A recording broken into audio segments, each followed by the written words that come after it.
So பேசிக்காக இவங்க ஒரு ஈவெண்ட்டில் வந்து பார்வதி நாயர் அவங்க ஈவெண்ட்டில் வந்து she was customising return gift. So அப்போ தான் அவங்கள பார்த்தேன். So that is our first meet basically. அதுக்கப்புறம் ஃப்ரெண்ட்ஸ் ஆகி இந்த இயர் ஸ்டார்டிங்கில் சரி ஓகே ஏதாச்சும் ஒரு டிஃப்ரெண்ட்டாக யூனிக்காக பண்ணலாம், மார்க்கெட்டில் யாருமே பண்ணாத ஒரு விஷயம் வந்து டவுன் சவுத் தமிழ்நாடுல பண்ணாதது பண்ணலாம் அப்படின்னு யோசிக்கும் போது தான் wedding favours game in to picture. So அதுக்கப்புறம் ஐடியா ஷேர் பண்ணோம். ஓகே வில் ஸ்டார்ட் அப்படின்னு சொல்லிட்டு தென் அப்படி கிக் ஸ்டார்ட் ஆன ஒரு பிராண்ட் தான் வெட்டிங் ஃபேவர்ஸ். சூப்பர்.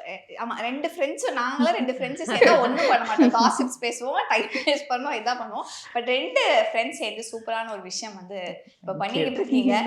எஸ் இப்போ தியா கோகுல் அவங்களுடைய ஸ்ரீமந்தம் அந்த மொமெண்ட்ஸ் பத்தி நிறைய தெரிஞ்சுக்கணும்னு நினைக்கிறேன். ஃபர்ஸ்ட் இதுக்குள்ள எப்படி கால் வந்துச்சு? ஆக்சுவலி மேம் வந்து எங்களோட ஒரு வீடியோ பார்த்துட்டு அவங்களே என்கொயர் பண்ணியிருந்தாங்க இன்ஸ்டாகிராமில். ஐஸ்வர்யா மாதம்பட்டி அவங்களோட பேபி ஷவர் வந்து பண்ணியிருந்தோம் நம்ம. ஸோ அப்போது மேம் கேட்டபோது அவங்க கேட்டது வந்து தியா அவங்களோட யூகே பேபி ஷவருக்கு வந்து ஒரு ரிட்டர்ன் கிஃப்ட் மாதிரி கேட்டாங்க. ஸோ பேசிக்லி நாங்கள் அவங்களோட யூகே பேபி ஷவருக்கு இங்கேருந்து கஸ்டமைஸ் பண்ணி அனுப்பியிருந்தோம்.